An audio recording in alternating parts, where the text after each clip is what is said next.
Next topic जो हमारा है दैट इज़ कि हमारे इम्यून सिस्टम में दो तरह के रिस्पॉन्सेज दिए जाते हैं जो कि बी सेल मीडिएटेड या टी सेल मीडिएटेड होते हैं।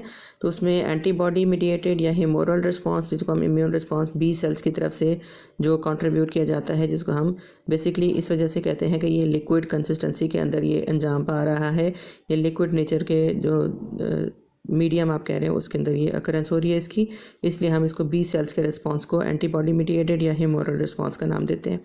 B cells are of great importance in fighting invading organisms because they produce the antibodies that identify the antigens for destruction।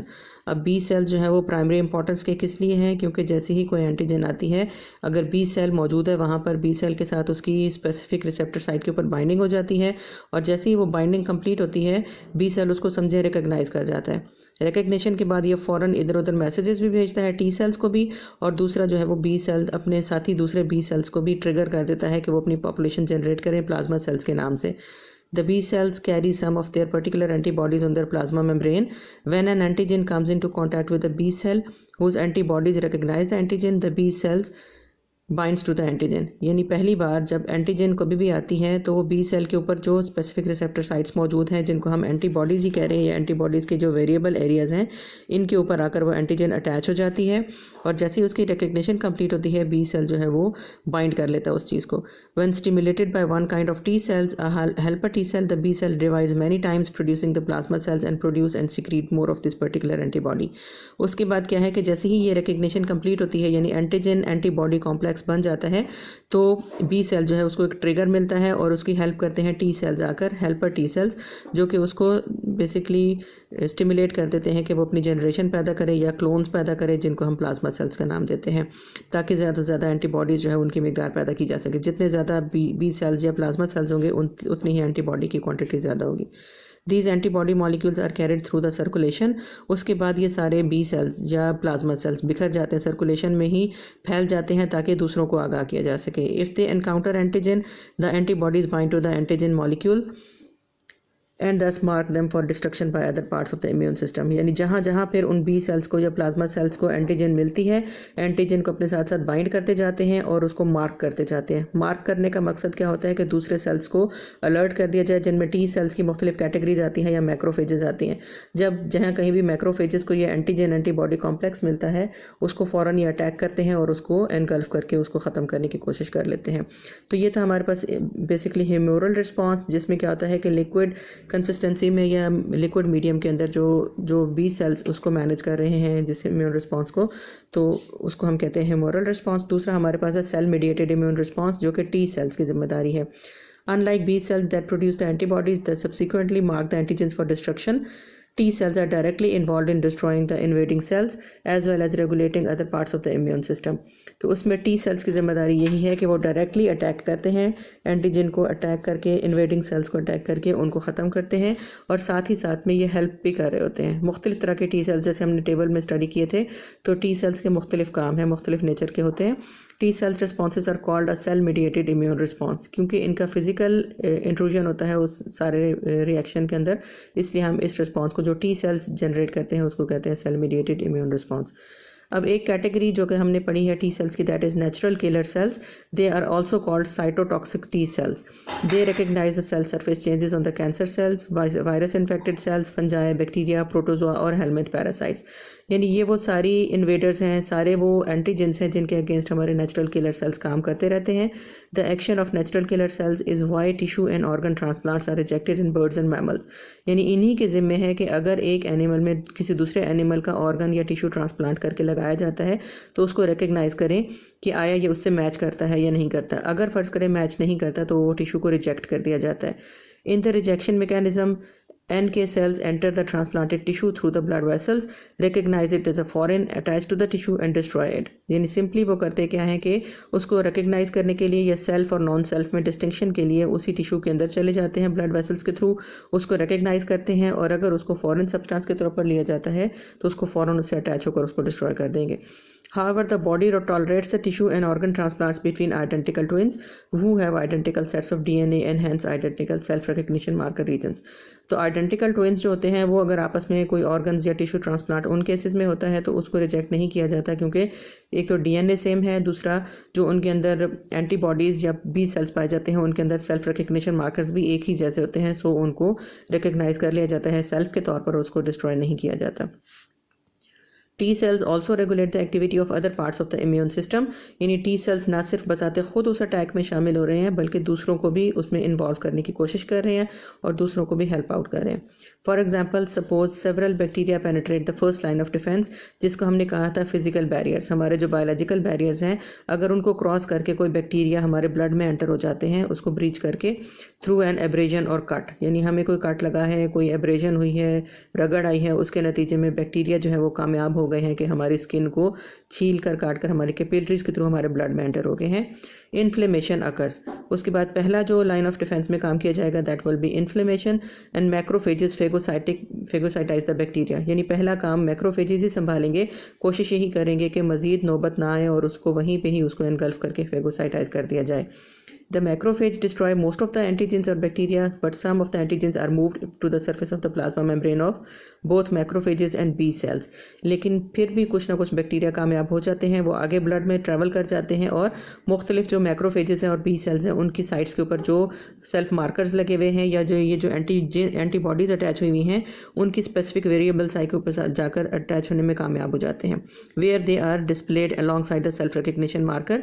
If it is this specific combination of self recognition markers and antigen that help T cells recognize।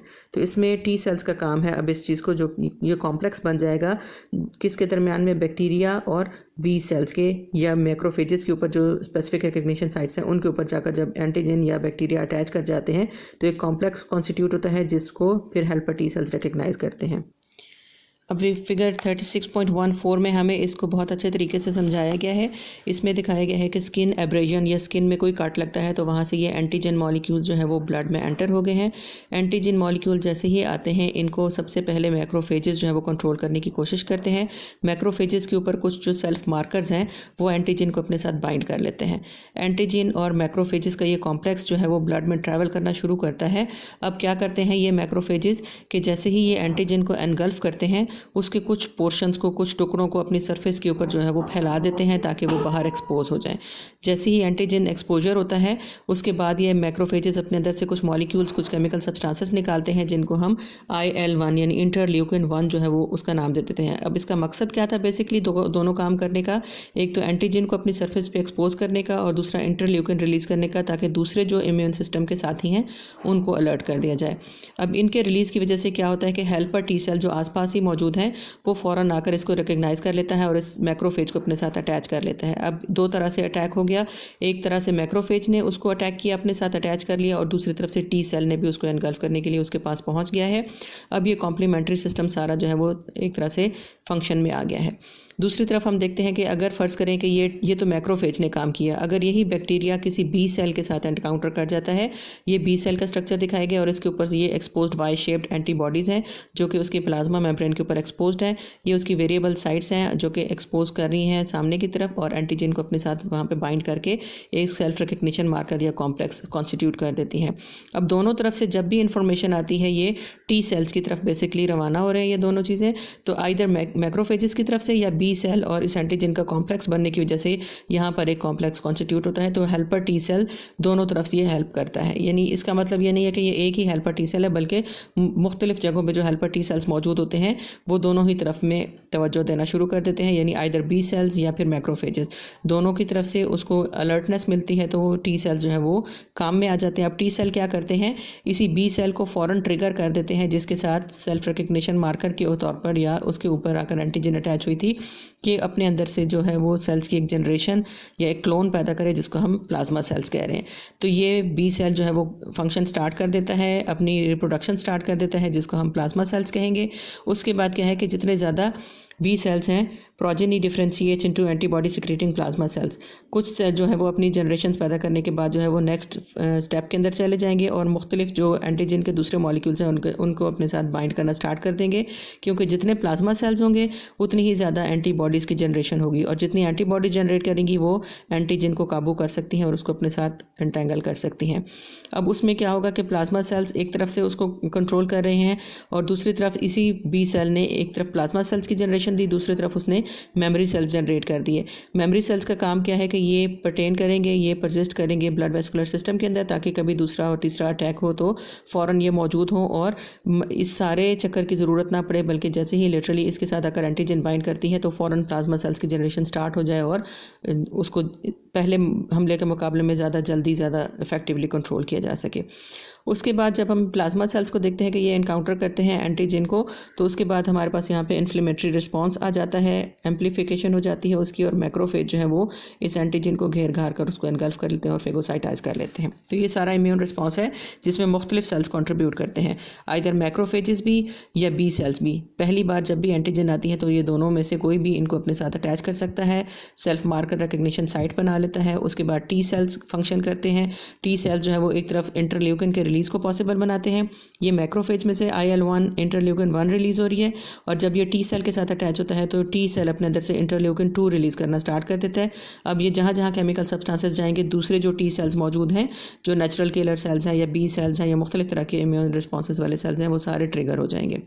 इस तरह से B cell जब stimulate होता है तो अपने अंदर से ये सेल्स की जनरेशन देता है, एक तरफ प्लाज्मा सेल्स और दूसरी तरफ मेमोरी सेल जनरेट करता है। जो प्लाज्मा सेल्स हैं जितने ज़्यादा होंगे उतनी ज़्यादा एंटीबॉडी के मॉलिक्यूल जनरेट करेंगे, एंटीबॉडीज़ उतना ही एंटेंगल कर सकेंगी अपने साथ एंटीजेंस को और इस तरह से ये पकड़ उसको मैक्रोफेजेस के हवाले करते जाएंगे और उसको वो अल्टीमेटली जो है वो ख़त्म कर दिया जाएगा।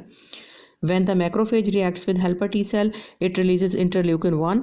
Interleukin stimulates other helper T cells to secrete interleukin-2, which stimulate their helper T cells growth and cell division. यानी यहाँ पे इंटरल्यूकिन जो है वो मैक्रोफेज और टी सेल के आपस में मिलने से ये इंटरल्यूकिन मुख्तलिफ जो रिलीज़ हो रही हैं, इनका काम यही है कि ये स्प्रेड हो जाएँ इधर उधर और मुख्तलिफ सेल्स को सेंसिटाइज कर दें। और दूसरी बात ये कि जो सेल्स हैं वो ग्रो करके और डिवाइड करना शुरू कर दें, जो स्पेसिफिकली बी सेल्स हैं। Some of the interleukin-2 that helper T cells produced act on the sensitized B cells. Sensitized B cells have recognized and processed the antigen onto the plasma membrane alongside their self-recognition marker. These stimulated B cells mature and divide into differentiated plasma cells. अब यहाँ पे तो सारा immune response हमारा आ गया। अब हम बार बार जो जिक्र कर रहे हैं कि हमारे पास कुछ मेमोरी सेल्स होते हैं जो कि परसिस्ट करते हैं उस ब्लड वेस्कुलर सिस्टम के अंदर और दूसरे और तीसरे इनकाउंटर्स जब कभी होते हैं तो उनको ज़्यादा जल्दी टैकल किया जा सकता है। उस सिलसिले में एक टॉपिक है हमारे पास primary and secondary immune responses, जिसको हम इम्यूनोलॉजिकल मेमोरी का नाम भी देते हैं। यानी हमारे ब्लड में एक तरह से मेमोरी फिक्स हो जाती है अगले किसी भी अटैक के लिए। The primary immune response is the response an animal generates during its first encounter with N antigen. यानी जब पहला हमला होता है तब तो हमारा प्राइमरी इम्यून रिस्पॉन्स कहलाता है। During this response antigen disappears from the blood because it is either bound to the antibodies और फेगोसाइटाइज्ड बाय द मैक्रोफेजेस। यानी पहला अटैक होने के बाद एंटीजन को हमने कंट्रोल कर लिया, हमने उसको ख़त्म कर लिया आइदर हमारे बी सेल्स या टी सेल्स की मदद से, तो उसको तो हमने ख़त्म कर दिया और पहला अटैक जो है उसको हमने काबू कर लिया। Most of the B cells producing the antibodies also die. यानी हमने जो प्लाज्मा सेल्स जनरेट किए थे, प्लाज्मा सेल्स की भी ज़्यादातर पॉपुलेशन का खात्मा हो जाता है उसके अंदर, क्योंकि टी सेल्स और मैक्रोफेजेस आकर उसको एनगल्फ कर लेते हैं। However if the same antigen enters the body a second time, the body mounts a secondary immune response. जब कभी दूसरी बार आपको खुदा न खास्ता उस चीज़ का अटैक होता है, उसी बैक्टीरिया या वायरस या कोई भी माइक्रो ऑर्गेनिज्म का, तो वो जो बिल्डअप किया जाएगा immune response, that will be secondary immune response. It is faster and more extensive than the primary response. उसकी वजह क्या होती है? This rapid response is possible because the immune system has stored a memory of the antigen. यानी हमने memory cells की form में antigen की मेमोरी स्टोर कर ली अपने ब्लड के अंदर। Some of the original B cells differentiated into memory sales that remain in the body for life. Memory cells from the B cell clones continually expose their antibodies on their plasma membrane surface। अब ये जो memory cells हैं ये मुसलसल घूमते फिरते रहते हैं ब्लड के अंदर, और जब कभी खुदा न खास्ता वो एंटीजन दोबारा सामने आती है फ़ौरन अपने साथ उसको बाइंड कर लेते हैं। If the antigen invades the body again the memory cells rapidly produce large number of antibody secreted B cells. तो ये फ़ौरन एक्शन में आते हैं और उसको ज़्यादा रैपिडली कंट्रोल कर लेते हैं। अगर हम देखें evolution of vertebrate immune system, तो हम ये देखते हैं, हमने जब स्टडी किया था ब्लड सेल्स की जो है उसकी फॉर्मेशन के बारे में, तो उसमें हम देखते हैं कि जो वाइट ब्लड सेल्स हैं उसमें उनकी मेच्योरेशन में, उनकी फॉर्मेशन में लिम्फेटिक सिस्टम का बड़ा दखल है। तो वर्टिब्रेट्स के अंदर इम्यून सिस्टम जैसे जैसे इवॉल्व हुआ उसको बेसिकली पैरेलल कर दिया गया है लिम्फेटिक सिस्टम के साथ, यानी जैसे जैसे लिम्फेटिक सिस्टम का एवोल्यूशन हुआ उसके साथ साथ ही हमारे पास इम्यून सिस्टम भी इवॉल्व करके आ गया, क्योंकि हम देखते हैं कि जो लिम्फोसाइट्स हैं बेसिकली वो मेच्योर होने के लिए पहले थाइमस ग्लैंड के अंदर जाते हैं, और जो कि हमारे लिम्फेटिक सिस्टम का पार्ट है। The evolution of the vertebrate immune system parallels that of the lymphatic system. Jawless vertebrates that are cyclostomes, cartilaginous fishes that are called chondrichthyes, and bony fishes like osteichthyans, they have networks of small blind vessels that accompany the veins and help the capillaries drain the tissue। यानी lymphatic system वहाँ से originate होना शुरू हो गया था जब हम देखते हैं जॉलेस फिशेस के अंदर से, इवन उनके अंदर ये वेसल्स मौजूद थी जिनका काम था कि फालतू जो टिश्यू फ्लूइड्स हैं उनको ड्रेन करके ब्लड वेस्कुलर सिस्टम में दोबारा डाल दिया जाए। These vessels developed from the veins and empty into them at frequent intervals. They represent the earliest stage of evolution of lymphatic system. However, no lymph nodes or lymphocytes are present। यानी ये शुरू का evolution अभी हो रहा था lymphatic system का, उसकी जो बहुत ज़्यादा डिटेल्स हैं वो उनमें मौजूद नहीं थी। आगे आने वाले एनिमल्स में हम देखते हैं जो कि बेसिकली ज़्यादा वर्टिब्रेट की हायर कैटेगरीज हैं उनमें ये चीज़ें डेवलप हो गई थी। टीलियोस जो बोनी फिशेज हैं and tetrapods have independently evolved lymphatic systems in which lymphatic capillaries help drain most of the tissues of the body. यानी फिर हम बोनी फिशेज से ऑनवर्ड जितना भी एम्फीबिया, रेप्टाइल, बर्ड्स और मैमल्स, उनमें देखते हैं कि lymphatic system blood vascular system के बिल्कुल साथ नहीं है, मर्ज हुआ नहीं है, बल्कि अलग से सिस्टम है। Lymph nodes and lymphocytes occur in a few aquatic birds and abundant in mammals। Additional aggregations of lymphatic tissue like T cells and immunoglobulins evolved in birds and mammals, such as the distinct bursa fabriceus in birds and thymus glands in mammals। यानी फिर हमने ये glands की formation भी देख ली हुई है कि बेसिकली जब ग्लैंड्स डेवलप करते हैं, जो कि बर्ड्स के अंदर एक टिपिकल है बुर्सा फेब्रिशियस के नाम से, या थाइमस ग्लैंड है मैमल्स के अंदर, इनका काम, इन दोनों ग्लैंड्स का काम क्या है कि जब ये इमेच्योरिटी की स्टेजेस में होते हैं, ये एनिमल्स या डेवलपमेंट की स्टेजेस में होते हैं, ये तो ये बुर्सा फेब्रिशियस या थाइमस ग्लैंड जो हैं ये इम्यून फंक्शंस के लिए रिस्पॉन्सिबल होते हैं। वहाँ पे ब्लड जो सेल्स हैं उनकी मेच्योरिटी के लिए ये काम कर रहे होते हैं।